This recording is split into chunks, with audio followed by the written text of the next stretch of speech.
চলুন আজকে রান্না করি মোচার ঘন্ট। আর একদম সহজ উপায়ে, মানে আমি যেভাবে সহজভাবে রান্না করি আর কি। তো প্রথমে মোচাগুলোকে ভালো করে ক্লিন করে দেন আমি একটু ভাপিয়ে নিয়েছি। তারপর ফোড়ন দিয়ে দিলাম জিরে, তারপর দিয়ে দিলাম কিছু পেঁয়াজ কুচি। তো পেঁয়াজ কুচিটা ভালো করে ভাজা হয়ে গেলে তার ভিতরে আমি ফোড়ন দিব কালো জিরে হালকা, তারপর শুকনো মরিচ আর তেজপাতা। তারপর এগুলোকে আমি ভালো করে ভেজে নেব, অনেকটা সময় লাল লাল করে ভেজে নেব। তারপর এর ভিতরে দিয়ে দেবো কিছু চিংড়ি মাছ। চিংড়ি মাছ অল্পই দিলাম, কারণ আমি চিংড়ি মাছ বেশি দিলে আসলে আমার ভালো লাগে না। তারপর আমি এর ভিতরে হলুদের গুঁড়ো, জিরের গুঁড়ো, ধনিয়া গুঁড়ো দিয়ে একটু কষিয়ে নিলাম, মানে চিংড়ি মাছটাকে ভেজে নিলাম।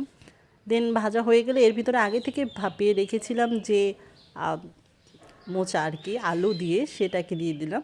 তো এটাকে ঢাকা দিয়ে অনেক সময় রান্না করব, যত সময় একদম এরকম মাখো মাখো না হয়ে যাবে। আসতেছি। তারপর যখন মাখো মাখো হয়ে যাবে তার ভিতরে দিয়ে দেবো গরম মশলা। ব্যাস হয়ে গেল আমাদের মোচার ঘন্ট। Bye bye.